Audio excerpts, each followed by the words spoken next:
Bonjour à tous, alors aujourd'hui je voulais vous parler d'une autre machine à découper qui est la Tangerine de chez Tonic Studio. Donc je vous la montre déjà comme ça couchée. Donc c'est une A4 qui est orange, donc Tangerine, Tonic Studio. La particularité de cette machine c'est que comme vous pouvez la voir, elle n'est pas très encombrante puisqu'elle n'est que comme ça avec sa petite manivelle. Et par contre elle est lourde. Elle a, je vais quand même vous montrer le dessous, des petits picots pour bien être stable au niveau du support. Et l'intérieur est complètement métallique. C'est-à-dire qu'après ils ont mis un revêtement plastique orange comme Tonic Studio, mais sinon tout le reste est en fer, ce qui fait qu'elle est assez lourde.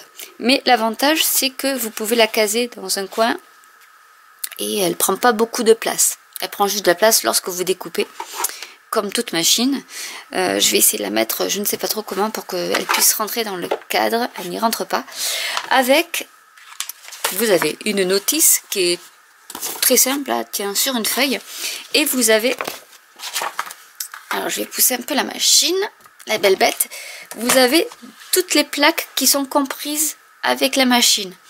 Donc la machine, je l'ai achetée chez, je vous dirai même plus le nom en anglais. Je vous mettrai les liens en barre d'infos parce que honnêtement je me rappelle plus. Vous pouvez taper Tangerine Tonic Studio, mais c'est vrai qu'elle n'est pas trouvable partout. Et vous l'avez à des prix des fois un peu chers.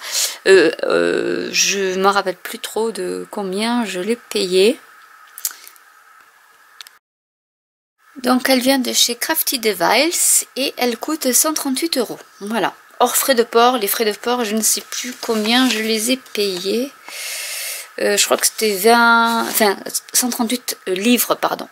Donc, et je crois que les frais de port étaient voilà, 25 livres. Donc il faut faire la conversion. Ça doit faire à peu près, je pense quand même 200 € la machine de découpe. Je pense, à peu près. Mais avec toutes les plateformes. Alors, dans les plateformes, qu'est-ce que nous avons? Nous avons, alors c'est marqué, ce qui est bien, c'est que c'est marqué dessus. Donc toujours, ça c'est la die cutting plate. Donc c'est celle que vous allez utiliser lorsque vous allez découper, avec toujours en haut la blanche, la top plate. Donc dès que vous découpez, vous mettez votre feuille, votre die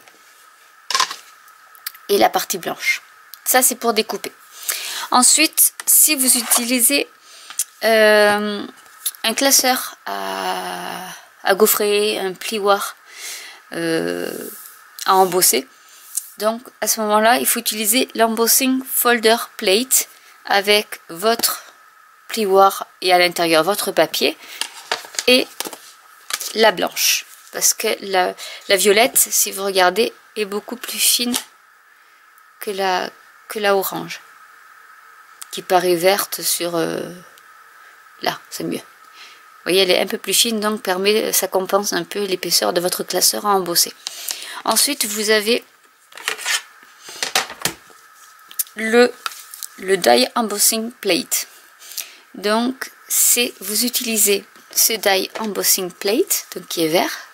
C'est pour embosser vos die. Donc, vous utilisez ça. Vous utilisez le tapis en silicone, vous mettez votre feuille, votre die et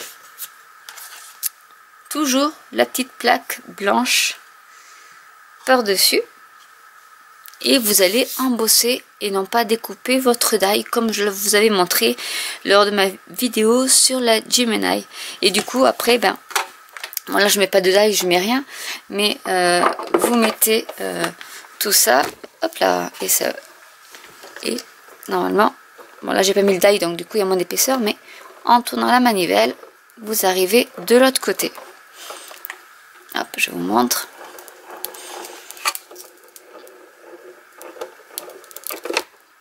Et voilà.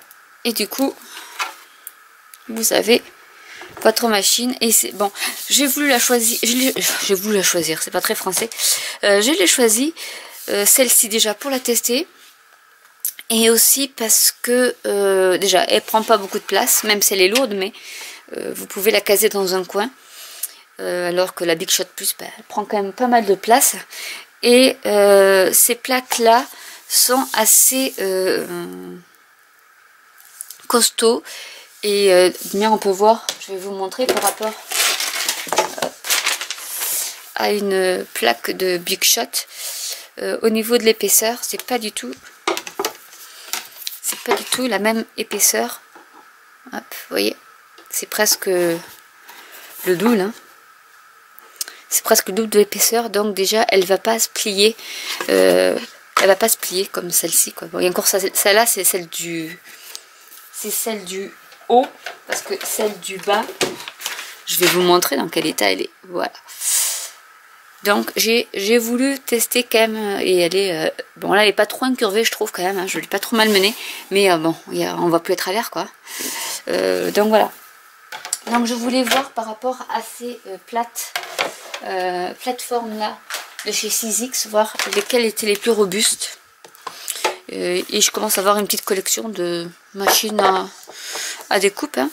Mais voilà, je voulais quand même vous les montrer pour que vous voyez déjà la différence, et ça, en sachant que voilà, vous avez tout chez Sizzix. Vous n'avez pas le petit tapis à embosser, donc qu'il faut acheter en plus. Là tout est compris. Bon, il manque que la plateforme magnétique, mais avec du washi tape, à mon avis, ça doit suffire. Je pense que les plaques sont tellement lourdes que après ça ne bouge pas à l'intérieur. Donc voilà, je voulais vous faire juste une petite revue sans tester.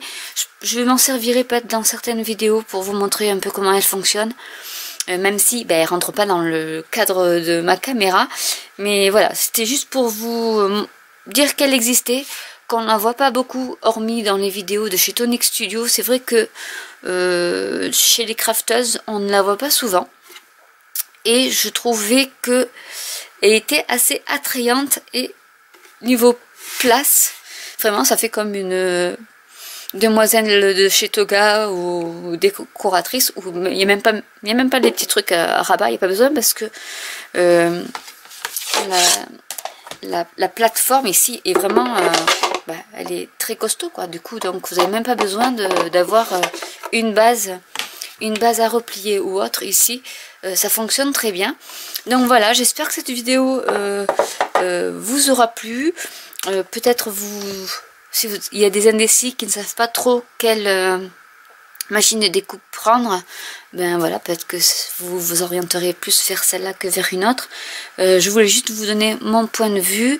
J'essaierai quand même au fur et à mesure des essayages que je ferai, de vous dire s'il y a des points positifs ou points négatifs que j'ai rencontrés.